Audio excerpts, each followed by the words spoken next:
Hey everyone, I'm Connor and welcome to my channel, The Closet. If it's your first time here on my channel, I like to talk about all things luxury. So if that's something you're into, I would love it if you could hit the subscribe button and the bell button so you're notified when I bring out new videos. And if you're returning, welcome back to my channel. In this video, I'm going to be answering all the questions that you guys had asked me on my YouTube community page and my Instagram story about my upcoming trip to Paris. It's about 9 months away, and I know I won't shut up about it until I go, guys. I'm that excited, and you're just going to have to live it with me. You're going to feel like you're on the trip or coming on the trip with me because I'm going to flog the dead horse, all right? So go get a cup of tea, coffee, wine, a little cheeky little champers, put it on the background, do whatever you like, but I'm going to be answering all the questions in this video. So the first question is from Mel Downs. She asked this on Instagram, and her question is, how much cheaper is Chanel, etc. in Paris when compared with Australia? This is a great question, Mel. This was asked by a lot of different people as well, and the short answer is bloody cheap, all right? It's significantly cheaper. We pay really high premium prices for our luxury goods in Australia. I'm not sure why. Maybe it's because we're so far away. I have no idea, but we're probably in the top 5 for most paid luxury premiums. But to give you an example of the price discrepancy, in a $7,000 Fendi bag on the Australian website, so 7,000 Australian dollars, if I were to buy the same bag in Paris and then get the VAT tax refund, which is about 12%, I would pay 4,800 Australian dollars after the conversion. So you're looking at 25 to 30% price difference. Even if I didn't get the tax refund, just the euro pricing is already significantly cheaper. So yes, you're very lucky if you live in Europe to get really great prices on your luxury goods. I'm not sure why it's like that. It just is, but it's definitely worth buying some things. Of course, the caveat to that is when you're coming back into Australia, there is a very small limit to what you can bring back where you're not going to be then charged our tax, which is 10%. But, you know, there's ways around that. Oh, this bag? Oh, I've had this for ages. No, that's not a box and ribbon in my suitcase. No, I always travel with that. It's good luck. Yeah, please. This ain't our first rodeo, kids. The next question is from _CH4CH_, and he's asked, how much are you budgeting to take on the trip for spending money? I actually don't know. I don't really plan those things. Like, I'm not really I'm budgeting this much and I'm going to spend this much a day on food, and then, you know, I don't really do that. I have a rough idea in my head of what I would spend on food and stuff, you know, throughout the time I'm there, and I also have a better idea of the prices of bags and stuff that I could potentially get if it's available, or, you know, and what, you know, that sort of stuff. So I kind of have a rough idea, but I don't really plan those things, you know. You spend what you spend, I guess. Yeah, I'm not the best saver either, so who knows? Who knows, but yeah, I'm being disciplined. I'm not going to say I'm going to ban Ireland as such, because we all know how that worked out with some of these other YouTubers. Dale, who did not do very well on Ban Island.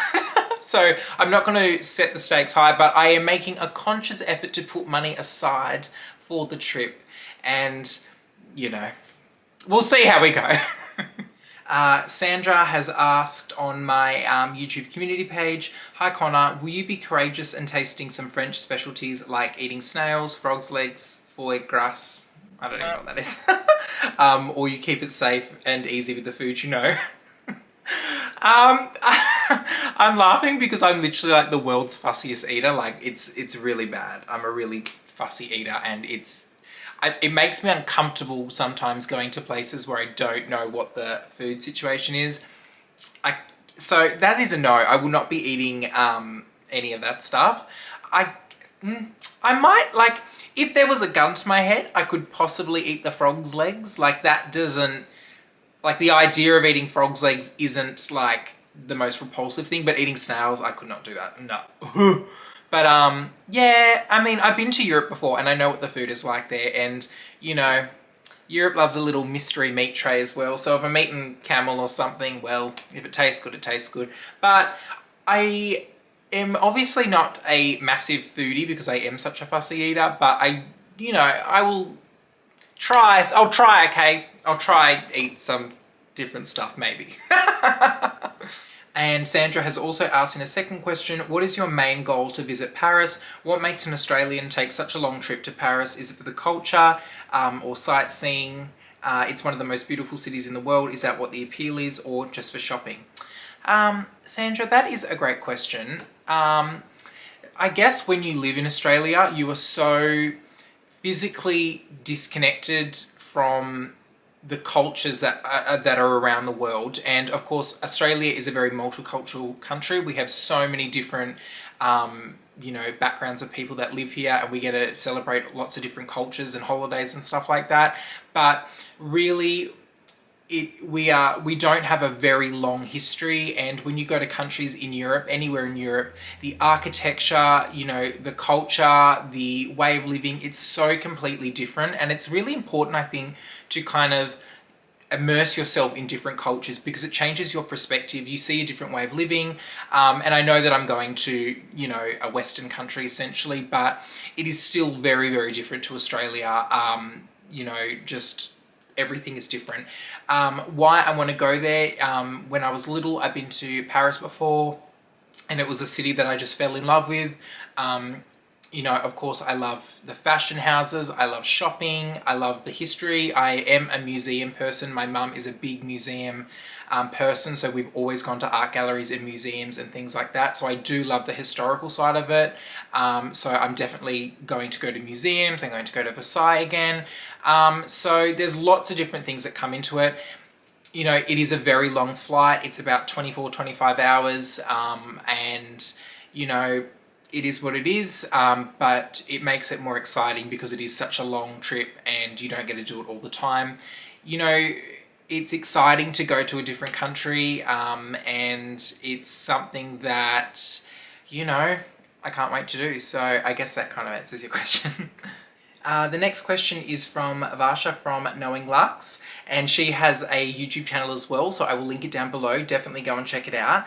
And she has asked me, have you mapped up all the good vintage luxury places? If not, DM me, because I found amazing things when I was there recently, and I'll send you the list. So excited for you. Well, thank you so much, Varsha, for sending me that list. I reached out to her on Instagram, and she very generously wrote paragraphs of vintage luxury stores and consignment stores and lots of little shops for me to go and check out. So I really, really appreciate that. Guys, if you have any other places that you think are worth me visiting too, please DM me on Instagram, the names of the stores and where they are and whatever, all of that stuff. But I really, really appreciate that. So I'm going to be, what's that? Thrifting. All right, I'm going to be thrifting.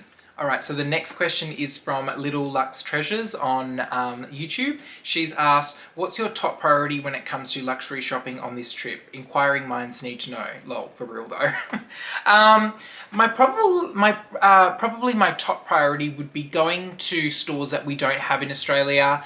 And just like for me, it's not so much about buying lots of stuff. It's just visiting the stores. Like I like luxury shopping on my own, and I really do get an enjoyment out of looking at all the stuff, and maybe you find something that you didn't know existed, or it's something that's limited to that store or whatever. I really do get a big joy out of just doing that, especially because a lot of these fashion houses, like this is their flagship and this is where they started. So historically, I can't wait to do that. But there's stores that, of course, like we don't really have in Australia, like Goyard and Moina and those kind of stores that I really do want to go and look at. So I don't want to say I'm going to get this and I want this and blah blah blah. I'm just enjoying browsing, and of course there's things I want to get, but just looking is part of it as well. So Ginger Baldwin has asked on YouTube, aside from luxury shopping, what type of sites/things are you planning to do and see?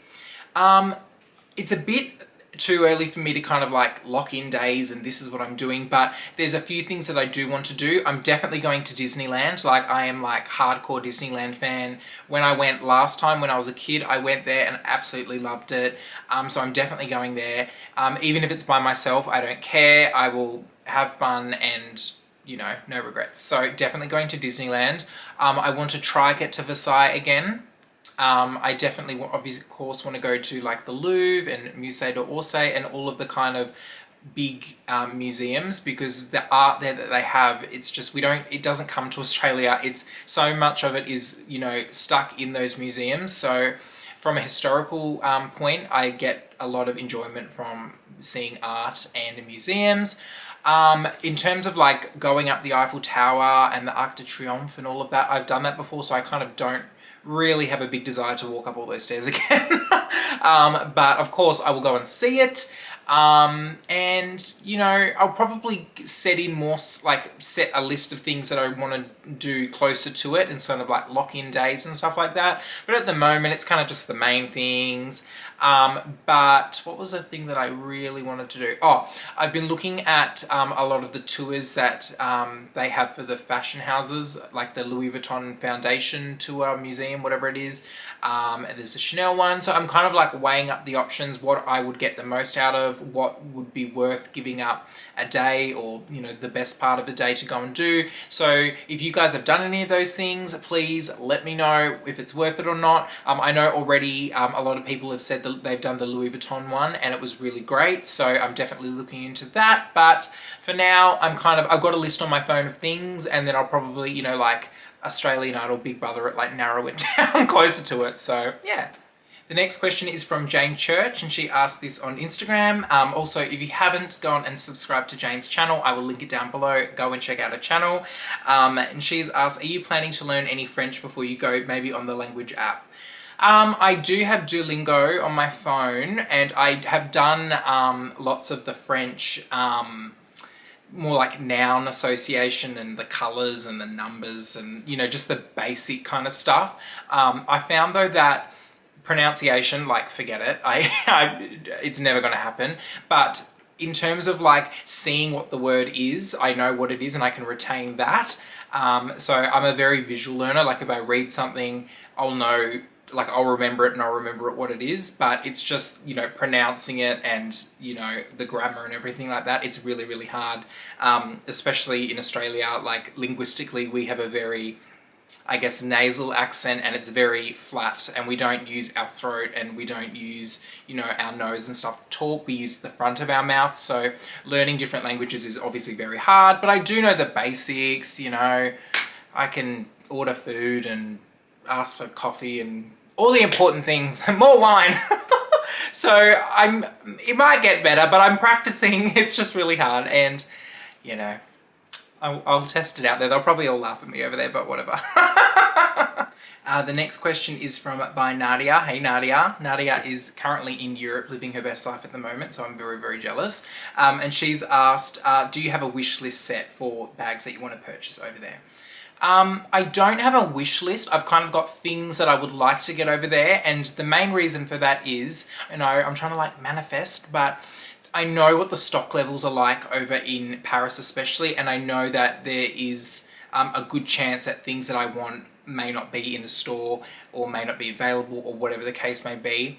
So I don't want to get, you know, my hopes up, like I'm going to get this in Paris and blah, blah, blah, to go there and then it's not available and then I'm disappointed. So there's a few bags that, you know, and SLGs and stuff like that, that I put on the list, that it's always growing, and if it's available, I will get it. If it's not, well, it's not available. So I'm kind of taking that approach. The closer I get, of course, I will be more like, oh, I can get this in Paris. It's only 3 months away or 2 months away or whatever. But, you know, I'm 9 months away now. So there's things that I may want that haven't even come out yet. So you know the drill, but I am well aware of the stock levels and, you know, the availability of bags, especially from like Goyard and stuff like that. They're like renowned for just having no stock and, you know, limiting stock and all of that stuff. So I'm aware of that stuff.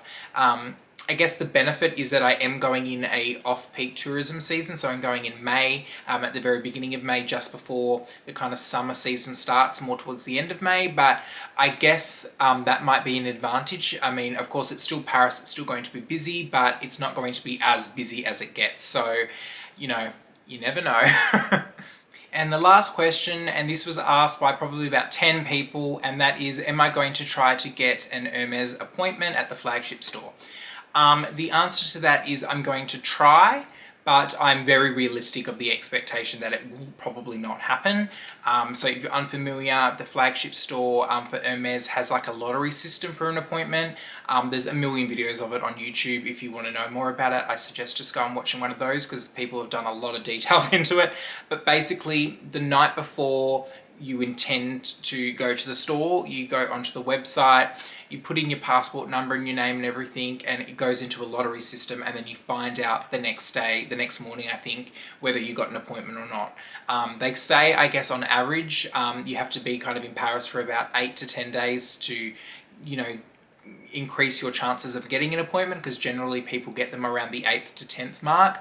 But it's not what I'm going for. I'm going to try, and if I do get an appointment, great. If I don't get an appointment. It is what it is. I can still visit the flagship store, just not in the leather goods. You get an SA spot, so I can still go. Yeah, and there's other Hermes boutiques that people have actually recommended to me as well. I think there's 3 in Paris, to just go in and have a look and whatnot. It would be great to get some sort of bag from there, especially, of course, the price is a lot better. But look, it is what it is. I'm not going there for that. And if it would have happened, it would have happened. But who knows? Who knows? You guys will be the first to know if I get an appointment there. Well, that is all the questions. Thank you so much to everyone who sent them in, and thank you to people who have given me advice. They've given me places to visit, shops, little hidden gems for people who always go to Paris and they know the little local spots. Thank you so much for that. I really, really appreciate it.